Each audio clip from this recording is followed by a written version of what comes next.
Good morning, student. Today we will discuss the elements of computer system.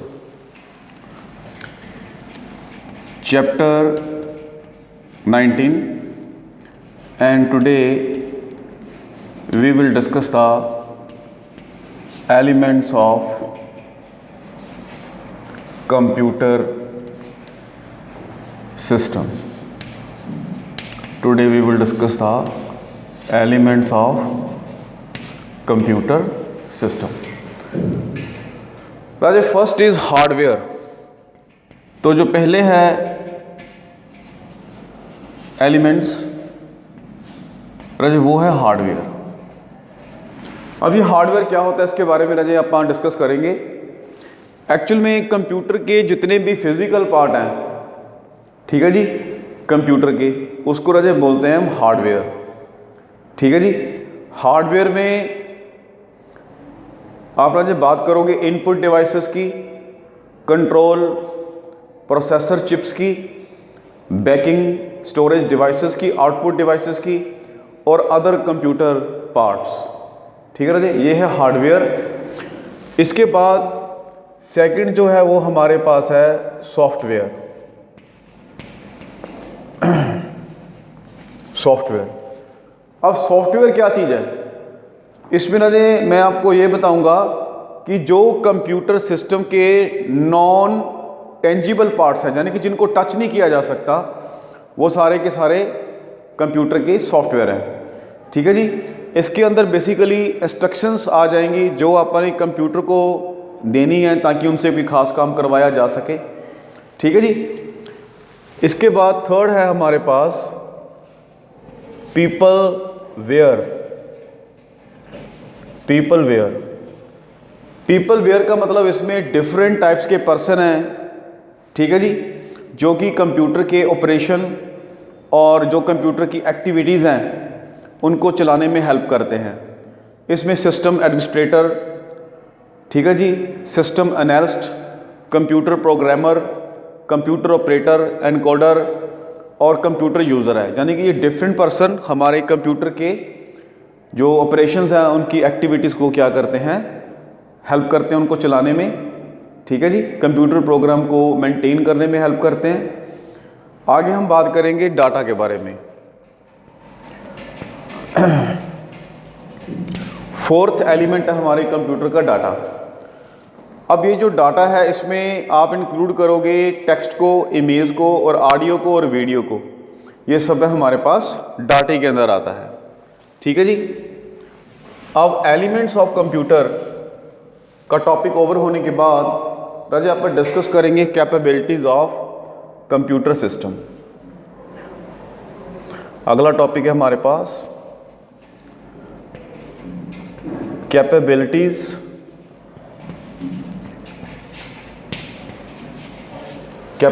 Of computer system. Capabilities of computer system. अब computer की capabilities क्या हैं? ठीक है जी। तो पहली इसकी कैपेबिलिटीज है इट ऑपरेट्स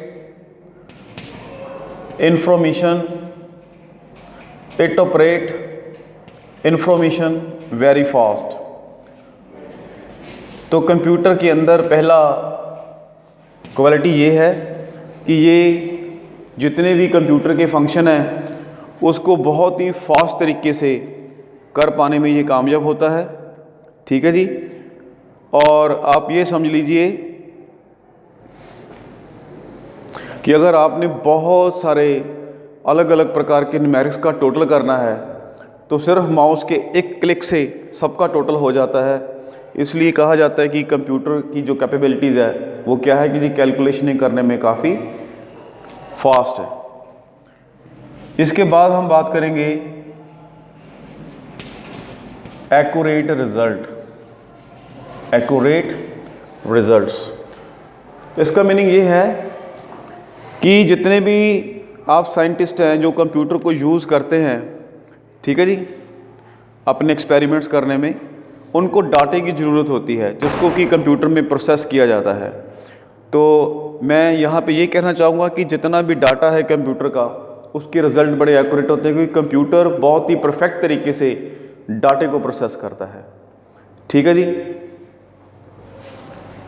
इसके बाद मेरे पास थर्ड है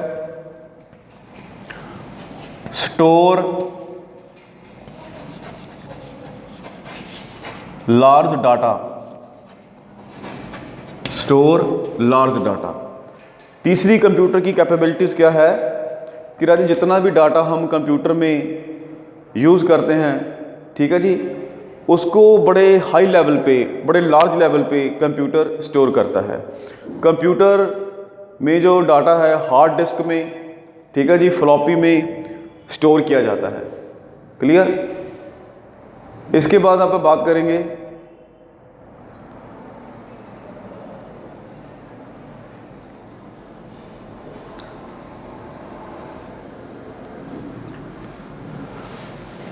fourth, restore the old information. Restore the old information. Raje computer में कैपेबिलिटीज़ है कि जो कोई भी ओल्ड वर्क है, ठीक है जी, अगर आप उसे दोबारा से देखना चाहते हो या उसमें कुछ चेंज करना चाहते हो तो कंप्यूटर के अंदर पुराने डाटे को रिस्टोर किया जा सकता है, उसमें चेंज की जा सकती है। ठीक है जी। फिर है automatic.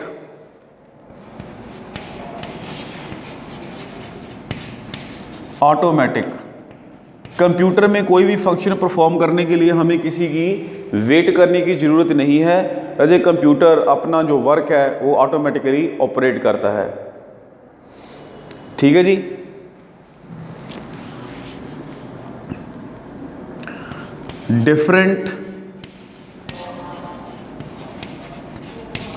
Different work at same time. Different work at same time. राजे कंप्यूटर एक टाइम पे डिफरेंट टास्क परफॉर्म कर सकता है। ठीक है जी। एक टाइम पे कई प्रकार के फंक्शन ही ऑपरेट कर सकता है। एक ही टाइम पे आप वीडियो भी देख सकते हो, एक ही टाइम पे आप लिख भी सकते हो। ठीक है जी। इसी तरह अब बात करेंगे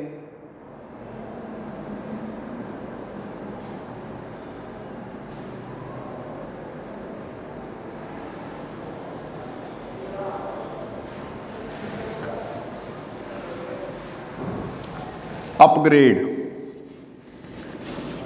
राजे कंप्यूटर को अपग्रेड किया जा सकता है, इसके किसी पार्ट्स को चेंज भी किया जा सकता है। ठीक है राजे। तो ये हैं आपकी इसकी कैपेबिलिटीज़। अब राजे मैं बात करूंगा इसकी लिमिटेशन की, किसकी लिमिटेशन कौन सी हैं।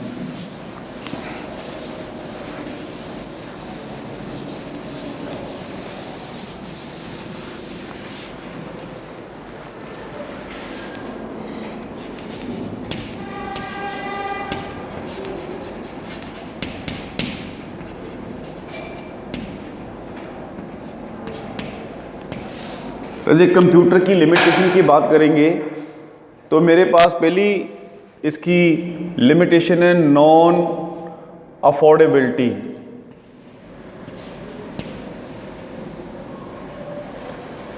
Non affordability.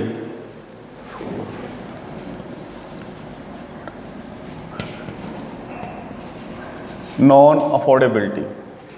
और आज इसमें हम बात करेंगे कि जो कंप्यूटर है इसकी इंस्टॉलेशन कॉस्ट बड़ी हाई है। ठीक है जी। तो जैसे आप कह लो कि मिनी कंप्यूटर है या मिनी सुपर कंप्यूटर है, एक कॉमन मैन राजे इस कंप्यूटर को नहीं खरीद सकता क्योंकि इसकी कॉस्ट बहुत ज़्यादा है। उसके बाद है कंपैटिबिलिटी। कंपैटिबिलिटी। अब अगर आप कंपैटिबिलिटी की बात करें तो कंपैटिबिलिटी में हम बात करेंगे कि कंप्यूटर के जो प्रोग्राम्स हैं या कंप्यूटर के जो सॉफ्टवेयर हैं वो हर पीसी के लिए सूटेबल हो, ये कोई ज़रूरी नहीं है। कई बार कोई प्रोग्रामर या कोई सॉफ्टवेयर एक पीसी के लिए सूटेबल होता है बट वो दूसरे पीसी पे सेट नहीं बैठता। Non standardisation,